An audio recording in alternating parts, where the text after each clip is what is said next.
Hello viewers, আসসালামু আলাইকুম। নদিস cooking and ব্লগে আপনাদের সবাইকে স্বাগতম। নতুন বছরের শুভেচ্ছা জানিয়ে আজকের ভিডিওটি শুরু করছি। যে যেখানে আছেন আশা করি সকলেই ভালো আছেন। আমি আলহামদুলিল্লাহ বেশ ভালো আছি। অলরেডি আমার ভিডিওটি যারা ক্লিক করেছেন তারা লাইক কমেন্ট করে পাশে থাকবেন, আর ভিডিওটি ভালো লাগলে সাবস্ক্রাইব ও শেয়ার করবেন। ভিডিওটি শুরু করছি 31st নাইট থেকে। দেখতে দেখতে আরেকটি বছর চলে গেল। জীবন থেকে একটি বছর চলে যাওয়ার মানে এই না যে অনেক খুশির বা আনন্দের।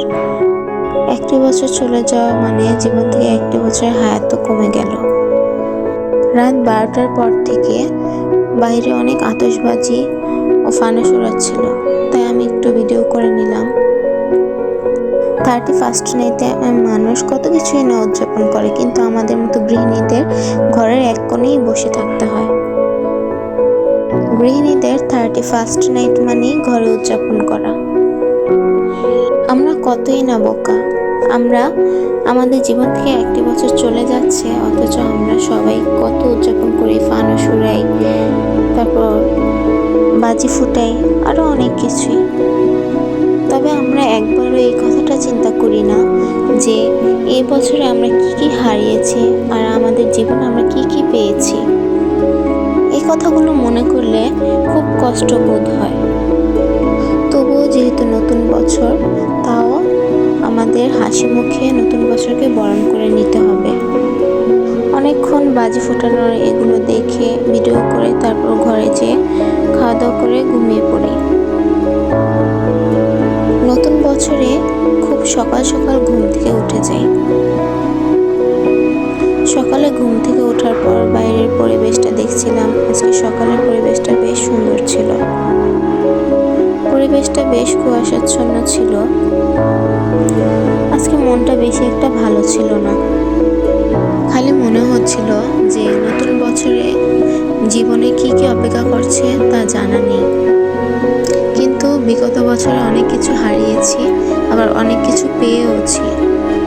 যেমন গত বছর এই সময়েও আমার বাবা পৃথিবীতে ছিল, কিন্তু মার্চে আমার বাবার মৃত্যু হয়, আর এর ফলে আমিও এতিম হয়ে যাই। বাবার কথা মনে পড়ে খুব কষ্ট হচ্ছে, বুকটা ফেটে কান্না আসছে। কিন্তু এই কান্না থামিয়ে রাখতে হবে, সব কিছুতেই মানিয়ে চলতে হবে। আল্লাহ তাআলার পরিকল্পনাই সবচেয়ে উত্তম পরিকল্পনা। আল্লাহ যা করেন তা বান্দার ভালোর জন্যই করেন। আবার গত বছর আমি একটা খুশি সংবাদও পেয়েছি।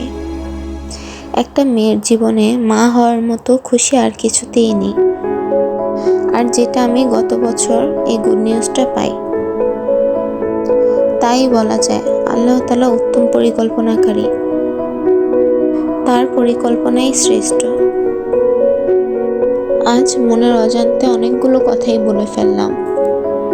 আজকে বাবার জন্য খুব খারাপ লাগছিল, তাই এই কথাগুলো শেয়ার করলাম। আমার এই কষ্টের কথাগুলো শুধু তারাই বুঝবে যাদের বাবা নেই। কি পেয়েছি বা কি হারিয়েছি তা নিয়ে কোনো অভিযোগ নেই, তাও আল্লাহর কাছে শুকরিয়া আদায় করি যে আল্লাহ সবচেয়ে বড় পরিকল্পনাকারী, তার পরিকল্পনাই সর্বশ্রেষ্ঠ। আল্লাহ তাআলা যেমন রেখেছেন আলহামদুলিল্লাহ খুব ভালো আছি। নতুন বছরে সবার জন্যই দোয়া ও ভালোবাসা রইল। নতুন বছরে সবার জীবনেই যেন সুখ, শান্তি, সফলতা সবকিছুই আসে। সবাই যেন সবার সাথে আমরা মিলেমিশে চলতে পারি, হিংসা, বিদ্বেষ, হানাহানি, মারামারি কারোর সাথে কেউ না করি, তাই দোয়া করি আল্লাহর কাছে। তো আজকের মতো এখানেই বিদায় নিচ্ছি। আমার ভিডিওতে কোনো ভুল ত্রুটি হলে ক্ষমাসুলভ দৃষ্টিতে দেখবেন। ভিডিওটি ভালো লাগলে লাইক কমেন্ট শেয়ার ও সাবস্ক্রাইব করে পাশে থাকবেন। আল্লাহ হাফেজ।